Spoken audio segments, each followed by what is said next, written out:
Third year college ako that time sa kilalang university sa Mindanao. Summer class noon. May kasama ako sa boarding house na may nag-introduce sa akin ng online app kung saan po pwede kang makahanap ng kausap. Fast forward ay nakakilala nga ako doon at nagkamabutihan kami. Taga Manila siya and ako naman dito sa Mindanao. I was 19 that time at konting kembot na lang ay gagraduate na ako ng kolehiyo. Pero dahil nararamdaman ko na mukhang hindi ako makakapagtapos ng college dahil nga sa hirap kami at ang tuition na binibigay sa akin ay galing pa sa tiyahin ko. Kaya inisip ko na para di na lang sila mahirapan, iaalis na lang ako at sasama na ako dito sa kausap ko. At dun na nga nagsimulang magbago yung buhay ko. Pinadalhan niya ako ng pamasahe papunta sa Manila para kami ay magsama na. Nung una hindi pa ako tanggap ng nanay niya pero kalaunan nag-okay rin naman. Hanggang sa tuluyan na kaming nagsama. After 1 year, nagkaroon kami ng unang anak at dun na nagbago ang lahat. Buong akala ko'y nakahanap na ako ng lalaki magbibigay sa akin ng respeto. At eto nga, habang natutulog kami dahil masikip lang ang higaan namin ay gusto niyang tumabi sa akin. Sinaway ko siya pero nagulat ako nang sabunutan niya ako. Yun yung unang beses hanggang sa naulit-uli. Nakainom naman siya ng mga panahong to at ang gusto niya ay pagbigyan ko siya. Maliit lang ang bahay namin, halos magkatabi lang kami sa higaan at nang hindi ko siya pagbigyan ay siniko naman niya ako at kinurot sa tagiliran. Hanggang sa lumipas ang maraming taon ay tinanggap ko na lang din at laging ganun ang eksena namin kahit nga naging dalawa na ang anak namin. Nang mawalan siya ng trabaho ay umuwi kami ng probinsya at doon na lang kami namuhay. Naging okay ang buhay ko noon kasi malayo ako sa partner ko. Pero bumalik na naman yung bangungot ko nung magtrabaho na siya dito sa Zambales. Every 2 weeks siyang uuwi at tuwing uuwi siya ay niyayaya siya ng mga pinsan niyang mag-inom. Uuwi siya 3 AM na parang wala siyang uuwi ang pamilya. Sa tuwing uuwi siyang lasing, grabing takot yung nararamdaman ko. Kasi alam ko na naman ang mangyayari sa amin. At nung gabi ngang yun ay tumabi siya sa akin at hinahatak niya yung damit at halos maalog ang buong katawan ko. Bago kasi mangyari yun ay medyo nagkaalitan na kami. Hanggang sa sinipa niya ako palabas ng aming kulambo at pinapalayas niya ako. Nang ayaw kong tumayo ay bigla siyang bumalikwas at binuhat niya ako pabagsak sa sahig.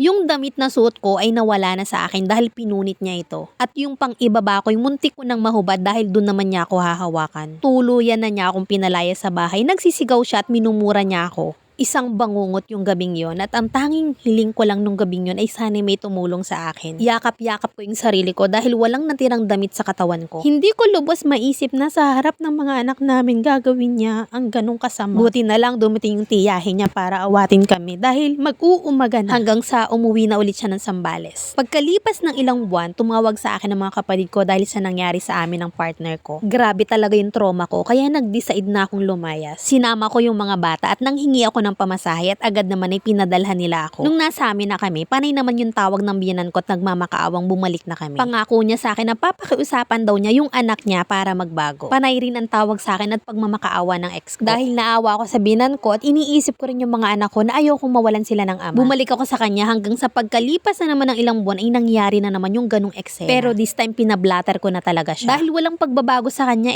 Kaya naisipan ko na lang ding umalis at tuluyan na siyang iwan. Dahil nga nang sa 10 years naming pagsasamay bangungot lang talaga. Tumigil yung mundo ko sa kanya noon at para akong kalapati na kinulong ng 10 taon. Ultimong pakikipagkaibigan ay bawal sa akin. Pinilit kong kumawala para ako'y mabuhay. Sa 10 taong yun ay wala akong karami kundi ang sarili ko. Tinulungan ko ang sarili ko upang labanan ko yung ganong nangyayari sa akin. Alam ko marami sa inyo na i-judge ako kasi umalis ako nang hindi ko kasama yung mga anak ko. Pero kung hindi ko iaalis ang sarili ko sa lugar na yon, hindi ko alam kung bukas na makalawa ba ay buhay pa ako. Sa ngayon, nilalaban ko yung mga anak ko para makuha ko sa poder ng ama nila. Wala pa akong sapat na pera kaya pahinto-hinto yung paglakad ko. Sana sa lahat ng makakarinig ng kwento ko ay magkaroon kayo ng aral. Hindi man ako naging matapang nung una pero at least nilaban ko pa rin para mabuhay ako. Yung mga kabataan dyan, wag sana kayong maging mapusok at sa mga katulad ko na nasa sitwasyon ko. Baka ito na yung panahon para pag-isipan mo. Wag mong hayaan na maubos yung sarili mo. Kung ang iniisip mo ay mga anak mo para mabuo lang kayo, baka mali ang pinaglalaban mo. Wag mong imulat ang mga anak nyo sa ganung sitwasyon. Wag nyong gawin na normal lang yon. Hanggang dito na lang, Mamilin, at salamat sa pagpili ng aking kwento. Sa ngayon, lagi kong pinagdadasal at hindi ako nawawala ng pag-asa na balang araw mayayakap at makakasama ko yung mga anak ko. From our letter sender,